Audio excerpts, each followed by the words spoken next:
चलिए देखिएगा, हमने क्या बताया था। शायद हमने बर्कले हार्डले का नियम बता चुका था। अब देखिएगा उन्होंने क्या बताया था, बर्कले हार्डले नियम, परासरण दाब कैसे नापा जाता है। अब देखिएगा कुछ कुछ वैज्ञानिक आए थे, उन्होंने क्या किया था, परासरण परासरण दाब से संबंधित कुछ नियम दिए थे। क्या दिए थे? परासरण दाब से संबंधित कुछ नियम दिए थे। चलिएगा अगली हेडिंग क्या आएगा, देखिएगा, समझिएगा क्या आएगा। परासरण दाब से संबंधित कुछ नियम। परासरण दाब से संबंधित कुछ नियम मतलब इसमें से क्या आए थे, तीन चार वैज्ञानिक आए थे जो अपना अपना सिद्धांत दिया था। अब समझिएगा कौन कौन से वैज्ञानिक आए थे वो सिद्धांत दिया था। समझिएगा पहला कौन सा होता है, देखिएगा पहले वैज्ञानिक आए थे वांट, देखिएगा वांट हाफ गुणांक, वांट हाफ गुणांक, ये पहले वैज्ञानिक थे। ये कौन से थे? वाट हाफ का नियम, ये गुणांक मत करिए, वाट हाफ का नियम लिखिए, का नियम। ये देखिएगा पहला नियम, इन्होंने वैज्ञानिक ने क्या बताया था, समझिएगा। इस सिद्धांत में उन्होंने क्या बताया था, वाट हाफ का नियम परासरण दाब से संबंधित है। समझिएगा कौन सा नियम दिए। तनु विलयन जानते हैं, हमने तीन प्रकार का विलयन पढ़ाया था, याद करिएगा। तीन प्रकार का विलयन पढ़ाया था, एक तनु विलयन पढ़ाया था और एक सांद्र विलयन पढ़ाया था और तीसरा कौन सा पढ़ाया था, समझिएगा। ऐसे तीन था। अब समझिएगा तनु विलयन जो होता है अल्प मात्रा में घुला होता है, उसी को तनु विलयन कहते हैं। अब उन्होंने क्या किया था, तनु विलयनों के उपलक्ष्य में एक सिद्धांत दिया था। उन्होंने क्या किया था, सबसे पहले देखिएगा जो गैस, जो तनु विलयन, जो तनु विलयन में तनु विलयन में जो विलय के कण होते हैं, विलय के कण जो होते हैं, जो तनु विलयन में विलय के कण होते हैं, गैसों के अणुओं की तरह व्यवहार करते हैं। गैसों के अणुओं की तरह, गैसों के अणुओं की तरह व्यवहार करते हैं। अब देखिएगा, समझिएगा, यहीं पे तो लॉजिक लगता है। क्या कहे, तनु विलयन हमने बताया था, तनु विलयन किसे कहते हैं। देखिएगा तनु विलयन में जो विलय के कण होंगे, तनु विलयन हमने बनाया, उसमें जो विलय के कण होते हैं वो किसके, गैसों की अणुओं की तरह व्यवहार करता है। ये गैसों की अणुओं की तरह व्यवहार करता है। ये किसने बताया था, वान हाफ ने बताया था, वान हाफ जी ने बताया था। अब समझिएगा, ये तो पहला वैज्ञानिक हो गया। अब दूसरा, इन्हीं के नियम को मॉडिफाई कर दिया। मॉडिफाई मतलब जैसे कि एक दूसरे वैज्ञानिक आएंगे, कुछ इनका नियम चुरा के और कुछ अपना नियम चुरा लगा देंगे, एक नया नियम तैयार हो जाएगा। जैसे समझिएगा इन्हीं के नियम को अपडेट किया है ना, तो समझिएगा कौन सा नियम। अब देखिएगा क्या होता है। अब पहले बायल आएंगे, क्या आएंगे, बायल, और इन्हीं के नियम पे अपडेट किए थे, तो इनका नाम रहेगा वांट, बायल वांट हाफ का नियम। समझिएगा इन्होंने क्या बताया था, बायल वांट हाफ का नियम। समझिएगा क्या होता है ना, ये क्या करें, स्थिर ताप और दाब पर, देखिएगा लिखिएगा, स्थिर ताप व दाब। समझिएगा वाट इन्हीं के नियम पर अपडेट किया था। अब जब इन्हीं के नियम पर अपडेट किया था तो इनका नाम भी आएगा, और अपना नया कुछ दिया था तो ये इनका भी नाम आएगा। तो बायल वाट हाफ का नियम क्या कहता है, स्थिर ताप और दाब, किसी परासरण दाब वो किसके समानुपाती होता है, सांद्रता के समानुपाती है। पी मतलब परासरण, पी मतलब परासरण, और सी मतलब होता है सांद्रता, सांद्रता। देखिएगा, समझिएगा, ये देखिएगा बायल वाट हाफ का नियम, स्थिर ताप और दाब पर परासरण दाब सांद्रता के समानुपाती होता है। ये देखिएगा इनका नियम था, बायल वाट हाफ का नियम था। ये देखिएगा, इस वाले निशान को हम क्या कहते हैं, समानुपाती नियता, सॉरी समानुपाती चिन्ह कहते हैं। अब देखिएगा इसे हटाएंगे कुछ ना कुछ कांस्टेंट आता है, तो P बराबर, जब ये इसे हटाएंगे तो K आता है, K C, ये कांस्टेंट है, ये नियतांक है, समझ में आया? अब देखिएगा, अब इन्हीं के नियम को एक दूसरे वैज्ञानिक आए जो आपने ने क्या अपडेट किया था, समझिएगा। उन्होंने क्या बताया था, चार्ल्स आए थे। कौन आए थे? चार्ल्स। चार्ल्स भैया आए थे, और ये चार्ल्स वांट हाफ का नियम, समझिएगा। इन्होंने क्या बताया था? इन्होंने जो ये बताया था सांद्रता के समानुपाती होता है। इन्होंने बताया स्थिर ताप पर किसी पराशरठ दाब का मान, किसी पराशरठ दाब का मान वो किसके समानुपाती होता है? ताप, टी मतलब ताप और पी मतलब पराशरण। पराशरण दाब करिएगा, ये पराशरण दाब, समझिएगा। इन्हीं के नियम को अपडेट किया, समझिएगा एक बार फिर से। वहाँ ढक का नियम किसे कहते हैं? जो तनु विलयन होते हैं ना, उसमें विलय के कण जो होते हैं वो गैसों के अणुओं की तरह व्यवहार करते हैं। कैसे? गैसों की अणुओं की तरह व्यवहार करते हैं। इन्होंने ये बताया था, इन्होंने ये बताया था। अब समझिएगा, इन्हीं के नियम पर एक नया वैज्ञानिक है जो इन्हीं के नियम पर अपना नियम दिया, समझिएगा। तो उसमें क्या था? बायल। बायल से याद करेंगे, बैला के नाम से याद करे रहेंगे तो इसका नाम याद हो जाता है। बायल वान ठाप का नियम इन्हीं के नियम पे दिया था। इन्होंने क्या बताया था? जब इसे देखिएगा, इसी से डिफिनीशन याद करिएगा और कुछ नहीं। देखिएगा, ये पी मतलब पराशरण दाब होता है, सी मतलब क्या होता है? सांद्रता, और इसका मतलब समानुपाती होता है। क्या होता है? समानुपाती। देखिएगा, किसी पराशरण दाब सांद्रता के समानुपाती होता है। वो किसका नियम होता है? बायल वान ठाप का नियम। यह स्थिर ताप और दाब के लिए होगा। अब देखिएगा, चार्ल्स उन्होंने क्या बताया था? जो ये पराशरण दाब है, जो पराशरण दाब है वो किसके समानुपाती होता है? ताप के। किसके समानुपाती होता है? ताप के। ये कौन से बताए थे? चार्ल्स। अब देखिएगा, इन्हीं फार्मूला को जब मिलाएंगे ना तो एक नया फार्मूला तैयार होता है, पर इसी से आपका क्या होगा? न्यूमेरिकल। अब देखिएगा, एक दो दोनों के नियम को मिलाएंगे। क्या करेंगे? इन दोनों नियम को मिलाएंगे। कहने का मतलब ये वाला नियम और ये वाला नियम जब मिलाएंगे एक नया फार्मूला तैयार होगा। जब एक नया फार्मूला तैयार होगा तो उसी से आपका क्या होगा? न्यूमेरिकल होगा, समझिएगा। चलिए देखते हैं।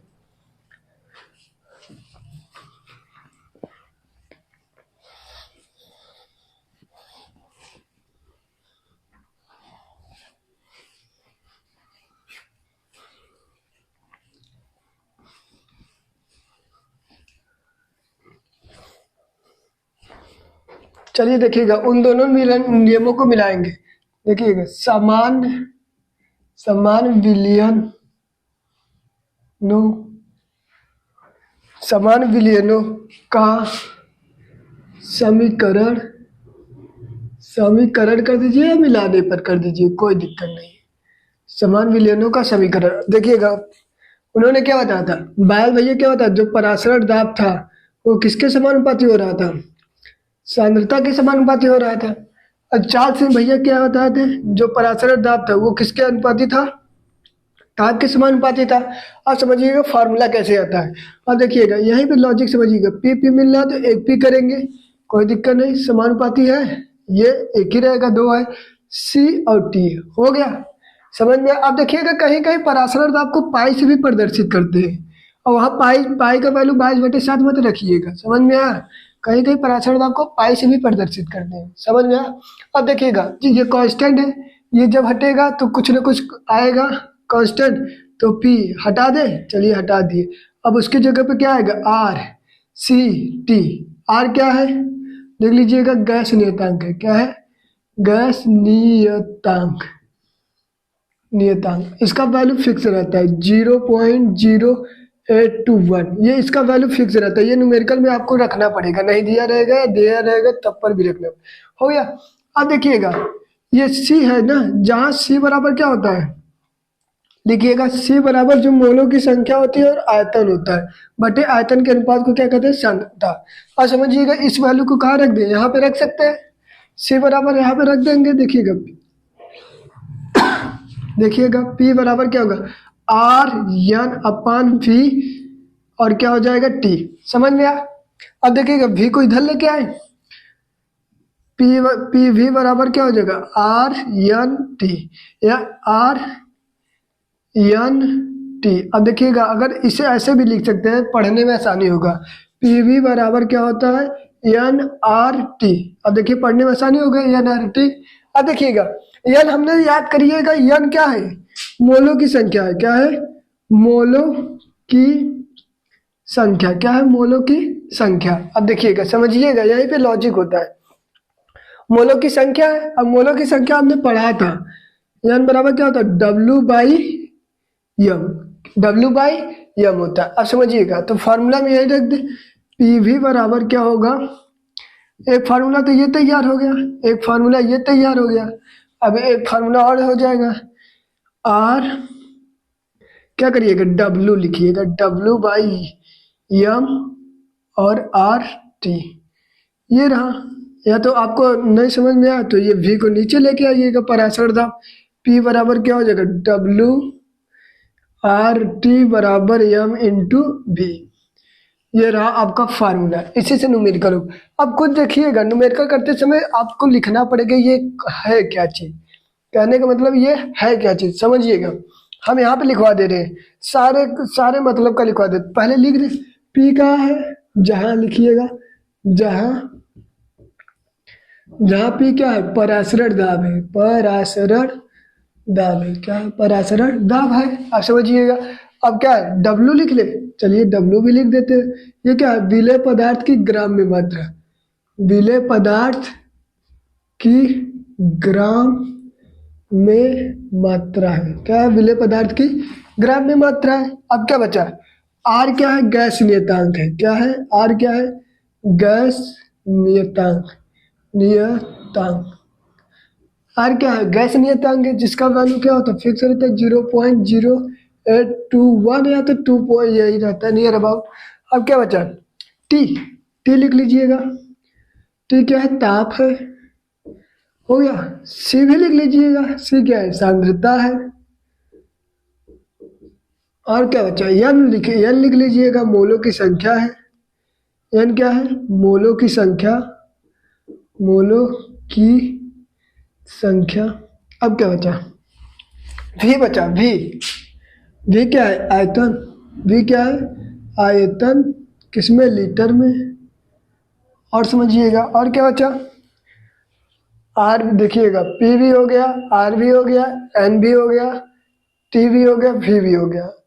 अब यम, यम सॉरी, यम भी लिख लीजिएगा। यम क्या है? अणु भार। क्या है? अणु भार। समझ में आया? ये रहा, हमने सब ये आपको न्यूमेरिकल करने में सहायता करी। अब देखिएगा, जो ताप देगा, जो ताप देगा, ताप देखिएगा, जैसे 27 डिग्री सेल्सियस में देता है। क्या देता है? डिग्री सेल्सियस में देगा। किस में देगा? डिग्री सेल्सियस में। आपको ताप को किस में लिखना है? केल्विन में। किस में लिखना है? केल्विन में। लेकिन केल्विन में करेंगे कैसे? अब देखिएगा, जब डिग्री सेल्सियस में दिया रहे, उसमें क्या करिए? केल्विन में चेंज करने से पहले 273 उसी वैल्यू में जोड़ दीजिएगा। वो किस में हो जाएगा? केल्विन में चेंज हो जाएगा। क्या मतलब? केल्विन में। समझ में? अगर आपका वैल्यू किस में दिया रहे, ताप, ये देखिए समझिएगा, यही ताप होता है, ये हमेशा डिग्री सेल्सियस में दिया रहेगा। अब जब डिग्री सेल्सियस को क्या करिएगा? केल्विन में चेंज करेंगे। क्या करिए? केल्विन में चेंज करने के लिए क्या करना पड़ेगा? 273 ऐड कर देंगे, हो जाएगा। तो ये किस में चेंज हो जाएगा? केल्विन में। अब देखिएगा, एक और नियम पढ़ा देते हैं। ऐसे तो पूछा नहीं जाता, लेकिन पढ़ाएंगे जरूर, देखिएगा। समझ में आया? एक बार फिर से देखिएगा, ये कौन सा नियम था? बायल का नियम था। ये चार्ल्स, जब दोनों ये समीकरण ऐसे कर दीजिएगा, ये समीकरण एक, ये रहा समीकरण दो। अब क्या करिएगा? समीकरण एक और समीकरण दो को मिलाने पर ये रहा, मिला दिए तो आर का गैस नियतांक, ये हमने किया था। बस समझ में आया? चलिए एक नियम और समझिए, ये नियम होता क्या है, चलिएगा समझिएगा। समझ में आया?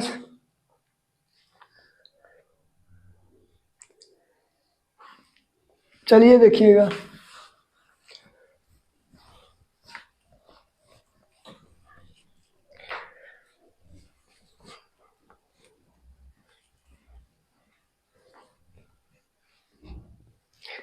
चलिए एक वैज्ञानिक और आए थे, जो उन्हीं के नियम पर दिया था। उन्हीं के नियम ने अपना खुद नियम दिया था।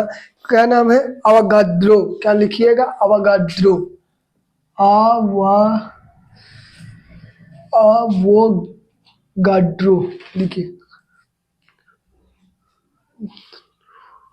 अवोगाद्रो का नियम, इन्होंने क्या बताया था? चलिए देखिएगा इन्होंने क्या बताया था।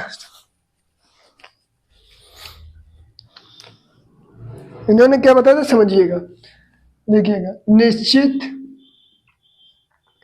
निश्चित ताप व दाब, निश्चित ताप व दाब वाले विलयनों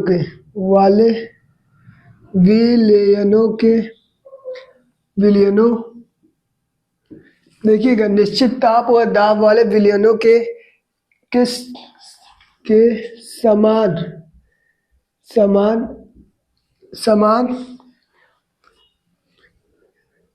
समान आयतन में कणों की संख्या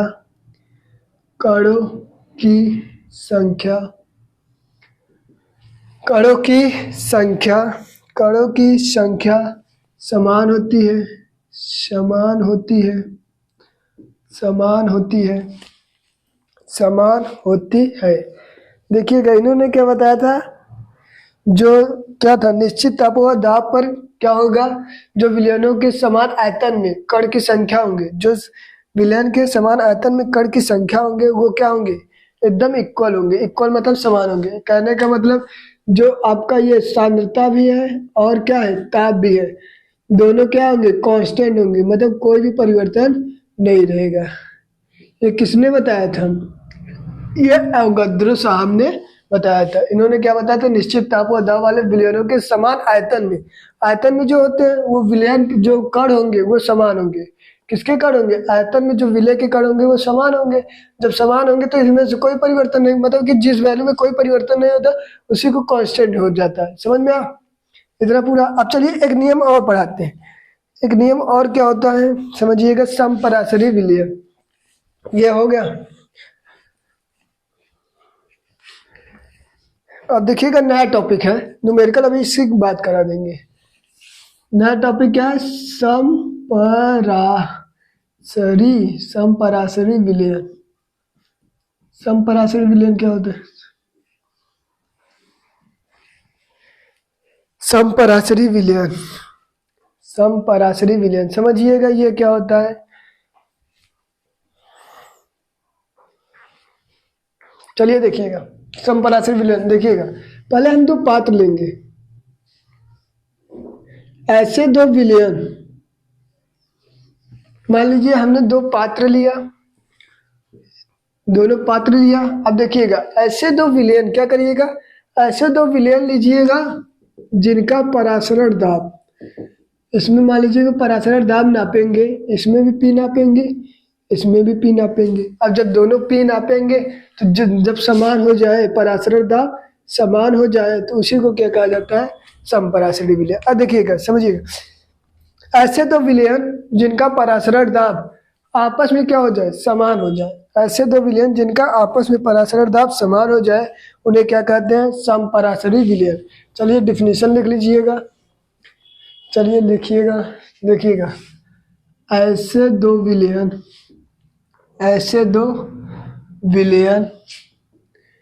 जिनका परासरण दाब समान होता है, ऐसे दो विलयन जिनका परासरण दाब समान होता है उसे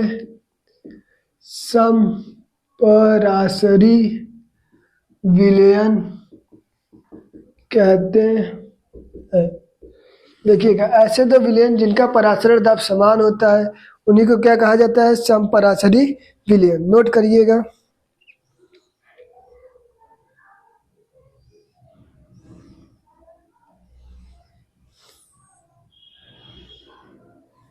नोट करिएगा।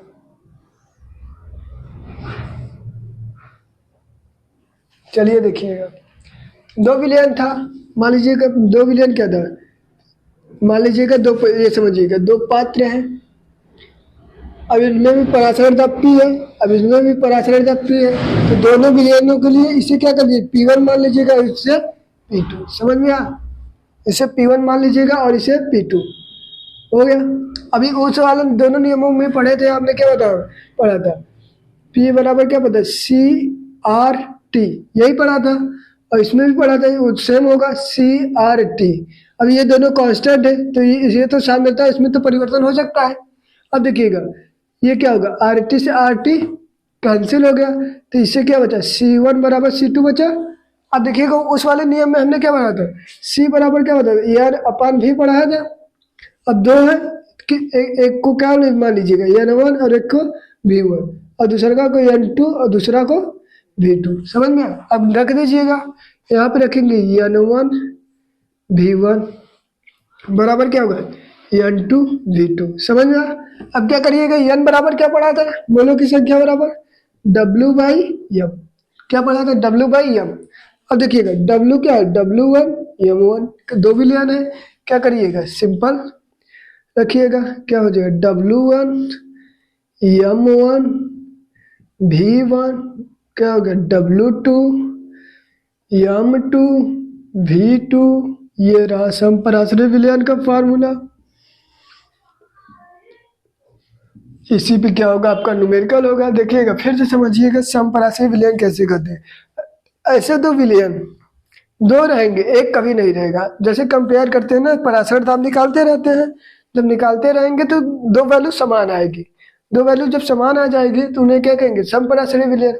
ऐसे दो विलयन जिनका पराश्रय दाब एकदम समान है उन्हीं को क्या कहते हैं समपराश्रय विलयन। तो हमने दो विलयन लिया था P1 P2, आपने पढ़ा था। ये देखिएगा P बराबर CRT, इसमें भी वही होगा। तो इससे दो विलयन था इसलिए हमने अलग कर दिया, C1 C2 कर दिया। ये से कांस्टेंट कट जाएगा तो बचा C1 C2 और C बराबर क्या बताया था, ये मोलों की संख्या बटे आयतन।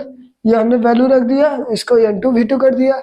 अब देखिएगा N बराबर मोलों की संख्या बराबर क्या W1 M1, ये हमने रख दिया। अब देखिएगा 1 2 3 4 5 6, 6 वैल्यू मतलब कि 6 ठो है, इसमें कोई 5 देकर एक को पूछ लिया जाएगा। आज समझिएगा कैसे पूछा जाएगा, समझ में ये कराएंगे अगली नेक्स्ट डे, समझ में आया करिएगा।